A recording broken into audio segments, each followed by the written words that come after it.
श्रुतै तव पूजां करिष्यामि एकबिल्वं शुभार्पणं दर्शनं बिल्ववृक्षस्य पश्यनं पापनाशनं अघोरपापसंहारम् एकबिल्वं शुभार्पणं काशीक्षेत्रनिवासं च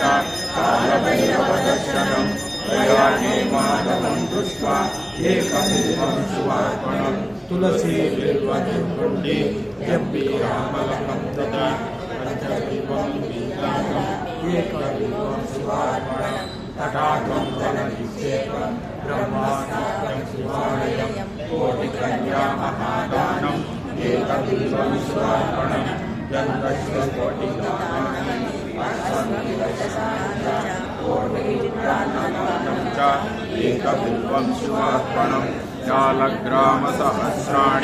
विप्राह्नां शतकोटिकं यज्ञकूटसहस्राणि एकबिल्वं शुभार्पणम् अज्ञानेन कृतं पापं ज्ञानेनापि कृतं च यत् तत्सर्वं नाशमायातु